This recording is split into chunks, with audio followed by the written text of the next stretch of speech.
कि joint parliamentary committee को भेजना, इस चीज की आदि कम से कम नरेंद्र मोदी सरकार पिछले 10 साल में तो नहीं थी। पर अब क्योंकि कोलिशन पॉलिटिक्स का समय है, दौर है, तो कहीं ना कहीं अंदर से दबाव वो आया है। वो जाहिर सी बात एक नजर आ रही है साफ तौर पर। नहीं तो हम सब जानते हैं किस तरीके से पहले कानून पास हुए हैं पिछले 10 सालों में। एक तरीके से बुलडोज किया गया है। कभी इन चीजों की तो हम तो मतलब एक तरह से भूल भी चुके थे कि जेपीसी वगैरह की कोई डिमांड उठती थी, पर कोई सरकार उस पर कभी अमल भी करेगी, वो अब देखने में आ रहा है। तो एक चीज है कि कहीं ना कहीं सरकार शेकी है, एक चीज वो है। दूसरा, आप जब कहते हो कि अपने एलाइज के चक्कर में या एलाइज के दबाव में इसको जेपीसी भेजा गया, तो वो भी एक चीज है, क्योंकि एलाइज को भी अपनी लॉन्ग टर्म पॉलिटिक्स खेलनी है। उनको भी अपनी गेम पॉलिटिकल एरेना में रहकर खेलना है। और हम सब जानते हैं, चाहे वो चंद्रबाबू नायडू हो या नीतीश कुमार हो, वो हमेशा उनको एक सपोर्ट मिलता रहा है माइनॉरिटी कम्युनिटीज का, जिसको वो गंवाना नहीं चाहेंगे। क्योंकि मेजोरिटेरियन पॉलिटिक्स की तो मास्टर बीजेपी है ही, तो वो अपना वो पक्ष गंवाना नहीं चाहेंगे। पर इसका एक दूसरा पहलू जो है वो बहुत इंटरेस्टिंग है। वो है कि जब हम इस बिल पर आते हैं, या सरकार की मंशा, नीयत, विल पावर, जो भी आप कहें उसको हम देखते हैं। देखिए, एक वो कहावत है कि दूध का जला छाछ को भी फूंक मारकर पीता है। तो जहां तक ये बात है माइनॉरिटी कम्युनिटी की, जिसमें हम मुस्लिम्स को भी लेते हैं, तो हम सब जानते हैं कि पिछले 10 साल से क्या माहौल बना है इस देश में। आए दिन रोज डिमांड होती है कि फलां मस्जिद के नीचे मंदिर था, फलां धार्मिक स्थल के नीचे मंदिर था। भाई, क्या ये जो मुगल राजा थे या जो शासक थे, ये चुन चुन कर मंदिरों के ऊपर ही बनाते थे क्या, मतलब मॉस्क्स को? एक सवाल है, एक मतलब कि आए दिन ये चीजें आती है। तो फिर ये है कि आप देखिए, आपको जो माहौल है, अगर आपकी मंशा सही भी है, मैं ये नहीं कह रहा कि मंशा गलत है। देखिए, एक पक्ष बिल्कुल मैं क्लियर कहना चाहता हूं कि वक्फ प्रॉपर्टीज को लेकर बहुत समय से कंट्रोवर्सीज रही हैं। वक्फ की जो प्रॉपर्टीज हैं उसकी मिसमैनेजमेंट को लेकर मुस्लिम कम्युनिटी के अंदर से आवाजें उठती रही हैं। और जहां तक हम जो पार्लियामेंट में मिनिस्टर किरण रिजिजू ने भी मेंशन किया, रिजिजू ने, कि इवन सच्चर कमेटी की जो रिकमेंडेशंस थी उसमें भी ये था कि जो रेवेन्यू आ रहा है वक्फ प्रॉपर्टी से वो कई गुना बढ़ सकता है अगर जो उनको प्रॉपर्टी मैनेज किया जाए। तो उसको मैनेज करने के लिए नो डाउट जरूरत है, एक कानून की जरूरत है। पर फिर सवाल यह आता है कि जिस तरीके से ऑपोजिशन ने ऑब्जेक्ट किया कि आप इसकी जो बॉडी बनाना चाहते हैं उसमें नॉन मुस्लिम्स को क्यों रखना चाहते हैं। मैं सीधा उल्टा सवाल करता हूं, आप देहरादून में बैठे हैं, क्या आज कोई अगर बात भी कर दे कि चार धाम की जो बोर्ड है उस पर हम किसी मुस्लिम सदस्य को रखेंगे या क्रिश्चियन सदस्य को रखेंगे, तो क्या हश्र होगा इस रूलिंग पार्टी और इनके नेताओं का? आप बता सकते हैं क्या होगा? आप, या मैं बोलूं कि राम मंदिर आपने बनाया है, उसकी जो भी बॉडी है, गवर्निंग बॉडी है, उसमें आप एक नॉन हिंदू को रखने की बात करेंगे, तो क्या वो एक्सेप्टेबल होगा? अगर होता है तो बहुत अच्छी चीज है, मैं उसको मना नहीं करूंगा, बहुत अच्छी चीज होगी। अगर ये उसमें मतलब नॉन हिंदू तो दूर की बात है, मैं तो ये कहता हूं कि दलित समुदाय से भी आप किसी को रखकर देख लीजिए, वो भी एक चीज है। तो आपको अगर कोई चीज ऐसी करनी है तो देखिए, सबसे पहले आपको माइनॉरिटीज को कॉन्फिडेंस में लेना है। अब वो एलिगेशन जो है, सरकार कह रही है कि हमने कंसल्ट किया और विपक्ष कह रहा है कि कंसल्टेशन नहीं हुई। देखिए, कहीं ना कहीं वो ट्रस्ट डेफिसिट जो है उसको आपको पूरा करना है। वक्फ प्रॉपर्टीज को लेकर पहला मुद्दा तो यह है कि हम नॉन मुस्लिम्स को क्यों लाना चाहते हैं उसमें। तो सीधी सी बात यह है कि आप फिर वही, और फिर पीछे की राजनीति क्या है, आप क्यों ये मुस्लिम रिलेटेड चीजों को एकदम प्रोमिनेंस में रखना चाहते हैं एकदम? क्या वजह आपको नजर आ रही है इस मतलब इस दौर में या इस वक्त ये पॉलिटिक्स या इन इश्यूज को आगे उठाने की? हम सब जानते हैं, अब वो 3 तलाक का जो था वो एक प्रोग्रेसिव स्टेप था, जिनको मतलब मुस्लिम महिलाओं की तरफ से बहुत समर्थन मिला बीजेपी को। अब ये जो मुद्दा है, इसमें आप जो आपकी माइनॉरिटी कम्युनिटी है उसको कॉन्फिडेंस पे लेकर चलिए आगे। अब एक दिन पहले आप ऑपोजिशन को बिल की कॉपी देते हैं, फिर आप पार्लियामेंट में शुरू होता है और फिर वो जेपीसी को चला जाता है। जिस तरीके से जेपीसी को गया है वहां कहीं ना कहीं साफ नजर आ रहा है कि सरकार एक तरह से घिरी हुई है इस मुद्दे पर एलाइज की तरफ से, या कोई और प्रेशर काम कर रहा है। पर फिर ऐसा भी नहीं है कि सरकार को पता नहीं था कि एलाइज क्या कहेंगे इस चीज को लेकर, फिर भी बिल पेश किया जाता है ताकि वो नैरेटिव में वो चीजें रहे। एक मतलब एक व्यू पॉइंट तो ये भी आता है ना कि सरकार चाहती है कि ये मुद्दे नैरेटिव में रहें, जानते हुए कि भी ये प्रेशर आएगा और जेपीसी को जाएगा। तो तमाम चीजें हैं इसको लेकर। ये एक बहुत मतलब इंटरेस्टिंग दौर चल रहा है पॉलिटिक्स का जो हम देख रहे हैं, क्योंकि 10 साल हमने जो देखा, कानून बुलडोज किए गए, परवाह नहीं की गई, ऑपोजिशन की बात तक नहीं सुनी गई। वो एक दौर हमने देखा कि ऑपोजिशन को सस्पेंड कर दो, कानून पास कर दो। अब वो दौर एकदम पलटा है। देखिए, उसको ऑपोजिशन भी ऐसा नहीं है कि ऑपोजिशन कोई दूध की धुली है, वो भी अपना पॉलिटिकल बेनिफिट उसमें देखेगी।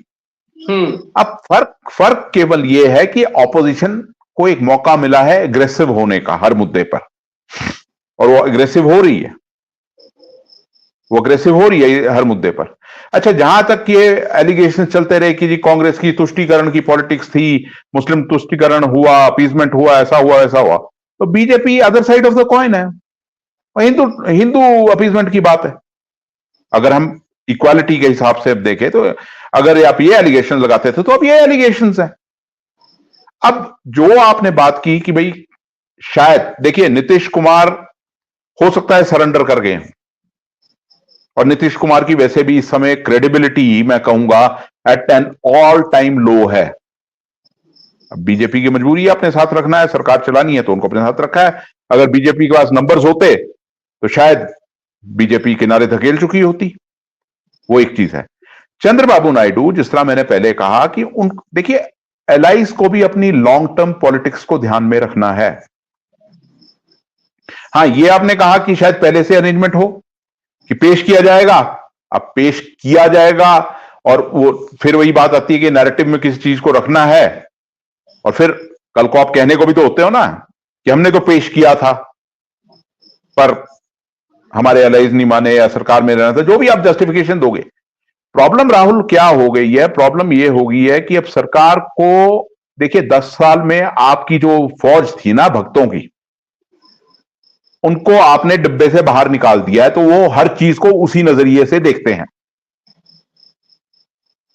अभी भी आप देखिए वक्फ को लेकर मैं यही देख रहा था कि सोशल मीडिया पे किस तरीके से वो ट्रोल आर्मीज लगी हुई हैं, जिनको वक्फ के स्पेलिंग भी ना लिखने आए, मैं उनकी भी बात कर रहा हूं, या जिन्होंने कभी नाम भी ना सुना हो कि वक्फ बोर्ड कोई चीज होती है। पर क्यों? क्योंकि वो मुसलमानों से रिलेटेड है, तो ऑब्वियसली आपको शुरू हो जाना है उस पर। अब वो जो एक आपने छोड़ दिया है ना उन लोगों को, उनको आप वापस डिब्बे में कैसे बंद करोगे? वो बंद नहीं होंगे, तो हर चीज पे ऐसा हल्ला मचाएंगे वो। अब जबकि सरकार में मैं कहूंगा ये जो कोलिशन धर्म है, इसको निभाना पड़ेगा सरकार को अगर सर्वाइव करना है, तो फिर बैकफुट पे भी जाना पड़ेगा। और पॉलिटिक्स हम सब जानते हैं is a game of perception. अब वो परसेप्शन जो है वो आज अब ये जेपीसी को गया तो निश्चित तौर पर क्यों गया है? क्योंकि सरकार इसको पास नहीं करा पाई, मतलब राउंड 1 ऑपोजिशन की तरफ गया। अब चीजों को उस नजरिए से देखा जाता है, आम जो दायरे में इन चीजों को लेकर। हां, और जहां तक मैंने बात की कि हां मुस्लिम कम्युनिटी की आप बात कीजिए, तो माइनॉरिटी, आपको एक चीज हमेशा ध्यान रखनी है किसी भी डेमोक्रेसी में, एक माइनॉरिटीज की एक इनसिक्योरिटी होती है, उसको एड्रेस करना बहुत जरूरी होता है, और वो तभी एड्रेस किया कर सकते हो, आपको थोड़ा बड़ा दिल भी रखना होता है। और इसमें सीधी सी बात यह है कि स्टेक होल्डर्स, क्योंकि मुस्लिम कम्युनिटी है, तो कंसल्टेशन आप रखिए, लंबा प्रोसेस कीजिए उनके साथ कंसल्टेशन का, और कहीं ना कहीं कंसेप्शंस बनाकर चीज को आगे ले जाइए। और बहुत जरूरी है, जैसा कि मैं कह रहा हूं कि वक्फ प्रॉपर्टीज को लेकर बहुत कंट्रोवर्सीज रही हैं, इसकी प्रॉपर मैनेजमेंट बहुत जरूरी है। इससे आता रेवेन्यू, जो कि आज मिनिस्टर ने कहा पार्लियामेंट में कि भी सच्चर कमेटी ने भी कहा था कि भी इसका रेवेन्यू कई गुना बढ़ सकता है। अगर वो रेवेन्यू आता है और कम्युनिटी की ही अपलिफ्टमेंट के लिए इस्तेमाल होता है, तो उससे अच्छी क्या बात हो सकती है? का पहिया कहिए, या अंग्रेजी में एक टर्म होती है ईटिंग अ हम्बल पाई। ठीक है ना, विनम्रता जो है उसकी आपको चखनी पड़ती है। तो अभी तक तो मोदी साहब ने चखी नहीं ना थी ये। जब वो गुजरात के मुख्यमंत्री थे तब भी, और शाह साहब साथ जुड़ गए, तो अभी तक तो इन्होंने ये चीज फेस नहीं ना की थी। तो अब इनको फेस करना पड़ रहा है, और ये मतलब फेस कर रहे हैं, और अगर ये इससे कुछ सीख लेते हैं तो बीजेपी के लिए भी बहुत अच्छी चीज रहेगी ये। देखिए, डेमोक्रेसी में कोई किसी का दुश्मन नहीं होता। अल्टीमेट एम, चाहे पक्ष हो चाहे विपक्ष हो, वो देश की बेहतरी, लोगों की बेहतरी, देश को आगे ले जाने की बात होती है। उसको आप कभी ये नहीं देख सकते कि ये इनका और उनका करके जो बात होती है। पर अब तक तो नैरेटिव ऐसे सेट किए जाते थे ना। आपने कहा किसान आंदोलन, किसान आंदोलन वो बिल क्यों वापस लेने पड़े? क्योंकि किसान सड़कों पर बैठे थे, और कितने महीने बैठे रहे? 13 महीने बैठे रहे वो, और उसकी इंपैक्ट इंटरनेशनल जा रहा था, और वो थमने का नाम नहीं ले रहा था। नहीं तो कसर तो कोई नहीं छोड़ी थी ना। उन्हीं किसानों को उग्रवादी कहा गया, खालिस्तानी कहा गया, एंटी नेशनल कहा गया, नक्सल टूल किट कहा गया, क्या क्या नहीं कहा गया। और ऑब्वियसली किसके इशारों पर कहा गया है, इसको भी कुछ मतलब समझने की देर नहीं है। पर अब क्या कहेंगे? किसकी टूल किट कहेंगे जब आपके अपने कोलिशन पार्टनर्स अगर उससे सहमत नहीं है? तो वो हम्बल पाई जो खाना है वो एक प्रोसेस है, वो भी एक प्रोसेस है इस डेमोक्रेसी का, और उससे भी बहुत कुछ सीखने को मिलता है। हाँ, ऑपोजिशन के लिए तो ऑब्वियसली ऑपोजिशन तो अग्रेसिव रहेगी, और ऑपोजिशन का काम वही है। आप सवाल उठाइए, सवाल जायज होंगे तो लोग आपको सपोर्ट करेंगे, नहीं होंगे तो लोग आपका मजाक उड़ाएंगे। सीधी सी बात है। अब इसमें बात यह है, क्योंकि एक कम्युनिटी, बात सिर्फ वही है ना कि आपकी जो जिस तरह आप बात कर रहे हैं कि बोर्ड मेंबर्स आप नॉन मुस्लिम क्यों चाहते हैं, एक्सप्लेन कीजिए ना। फिर क्या आप बाकी जो बोर्ड्स हैं हिंदू रिलीजन के या किसी और रिलीजन के, उस पर आप रखना चाहेंगे? आप आज एसजीपीसी में आप प्रपोज करके देख लीजिए कि सिखों के अलावा कोई मेंबर रहेगा, क्या जवाब मिलेगा आपको, देख लीजिए। तो बात वो है कि मंशा पर सवाल है, वो बहुत जरूरी चीज है। बिल्कुल, सुधार तो जरूरी है, और कोई भी सरकार है अगर कहीं किसी भी संस्था में अगर कुछ सुधार